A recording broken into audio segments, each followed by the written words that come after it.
friends, welcome to my channel. இன்னைக்கு நம்ம என்ன ரெசிபி பண்ண போறோம் அப்படினா சூப்பரான கீ மைசூர் பாக் தாங்க பண்ண போறோம்.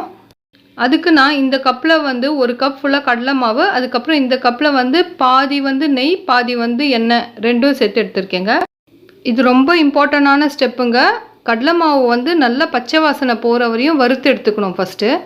செகண்ட் ஸ்டெப் வந்து கண்டிப்பாக பண்ண வேண்டிய ஸ்டெப் இது. நீங்கள் வறுத்து எடுத்துருக்கீங்க இல்லைங்களா கடலை மாவு, அது வந்து பார்த்திங்கன்னா இந்த மாதிரி ஜல்லிக்கரண்டியில் போட்டு நல்லா வந்து இது பண்ணி எடுத்துக்கோங்க. பாருங்கள் எவ்வளோ வந்து அடியில் வந்து நம்மளுக்கு ஸ்டெயின்ஸ் வருது. இப்போ நெக்ஸ்ட்டு வந்து எந்த தட்டையில் மைசூர் பாக் ஊற்ற போகிறீங்களோ அந்த தட்டையில் வந்து நல்லா எண்ணெய் தடவி வச்சுக்கோங்க. இம்பார்ட்டன்ட் ப்ராசஸுங்க. நம்ம வந்து ஜலிச்சு வச்சுருக்கோம் இல்லைங்களா, அதில் வந்து நம்ம எண்ணெயும் நெய்யும் சேர்த்து எடுத்துருக்கோம் இல்லைங்களா, அதை நல்லா சூடு பண்ணிக்கணும். சூடு பண்ணிவிட்டு அந்த சூடாக இருக்கிற மிக்சர் மட்டும்தான் வந்து பார்த்திங்கன்னா இதில் வந்து மாவில் ஊற்றி நல்லா வந்து கரைச்சி விட்டுக்கணும்.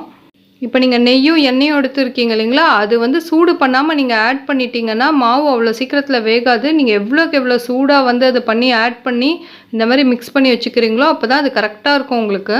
இப்போ நான் கொஞ்சம் கூட கட்டிகள் இல்லாமல் நல்லா கரைச்சி வச்சுட்டேங்க. இப்போ நெக்ஸ்ட்டு வந்து நம்ம ஒரு கப் சர்க்கரை எடுத்துருக்கோம் இல்லைங்களா, அந்த சர்க்கரையை வந்து கடாயில் வந்து நீங்கள் போட்டுக்கோங்க.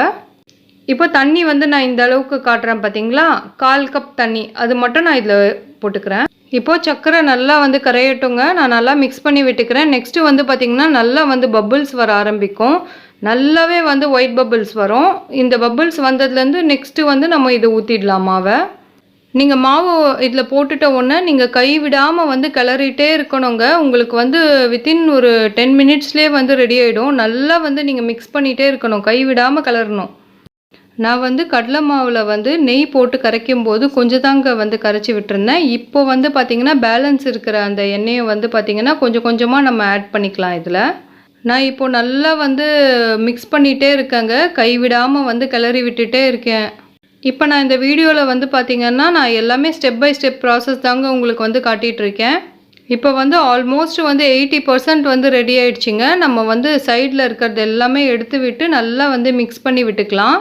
இங்கே பாருங்கள், நம்ம மாவில் ஊற்றின நெய் எல்லாமே வந்து இழுத்துக்குச்சிங்க. இன்னும் வந்து நம்ம கொஞ்சோண்டு இருக்குது, அதை நல்லா ஊற்றி மிக்ஸ் பண்ணி விட்டுக்கலாம். நம்ம வந்து பார்த்திங்கன்னா கை விடாமல் வந்து கலந்து விட்டுட்டே இருக்கணும். அப்போ தான் வந்து பார்த்திங்கன்னா கடாயில் வந்து ஒட்டாமல் வரும். இப்போ உங்களுக்கு பாருங்கள், இந்த ஸ்டேஜ் வந்து உங்களுக்கு பார்த்தாலே தெரியும். நல்லா வந்து நீங்கள் திருப்பி விடும்போது கடாயில் ஒட்டாமல் வந்து கொஞ்சம் திரண்டு வரும். இந்த மாதிரி ஸ்டேஜில் வந்து பார்த்திங்கன்னா நம்ம கேஸ் ஆஃப் பண்ணிவிட்டு அந்த ட்ரேயில் வந்து ஊற்றிக்கலாம். இப்போ நம்மளுக்கு பர்ஃபெக்டாக வந்து ரெடி ஆகிடுச்சிங்க.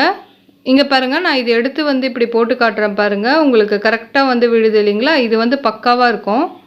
இப்போ வந்து நம்ம ஆயில் வந்து தடவி வச்சுருந்தோம் இல்லைங்களா, அந்த பிளேட்டில் வந்து உடனே வந்து ட்ரான்ஸ்ஃபர் பண்ணிக்கோங்க. இது கொஞ்சம் ஆறுனதுக்கப்புறம் பார்த்திங்கன்னா நான் இந்த மாதிரி வந்து லைட்டாக கத்தியை வச்சு இது பண்ணிக்கிறேங்க, லைன் போட்டுக்கிறேன். இப்போ இது நல்லாவே வந்து ஆறிடுச்சிங்க. இருங்க, நான் உங்களுக்கு வந்து இது பீசஸ் போட்டு வந்து காட்டுறேன். இங்கே பாருங்கள், நான் இப்போ வந்து இந்த பிளேட் வந்து கவுத்துட்டேன். இப்போது கவுத்தோடனே எனக்கு உடஞ்சிருச்சு. நான் சைட்ஸ் எல்லாமே வந்து பார்த்திங்கன்னா கட் பண்ணி எடுத்துட்டேன். இதோ பாருங்கள், சென்டர் பார்ட் இது எல்லாமே பர்ஃபெக்டாக ரெடியாக இருந்ததுங்க. அந்த கலரும் சரி டேஸ்ட்டும் சரி வந்து பார்த்திங்கன்னா சூப்பராக வந்து இருந்தது சாப்பிட. நம்ம கடைகளில் வாங்கி சாப்பிடும்போது எப்படி இருந்ததோ அதே டேஸ்ட்டாக இருந்ததுங்க. பர்ஃபெக்டாக வந்து இருந்தது. இருங்க, நான் உங்களுக்கு கிட்ட கூட காட்டுறேன். இதை பாருங்கள், கரெக்டாக இருந்தது சாப்பிட்றதுக்கு. அந்த டேஸ்ட்டு, அந்த கன்சிஸ்டன்சி எல்லாமே சூப்பராக இருந்தது.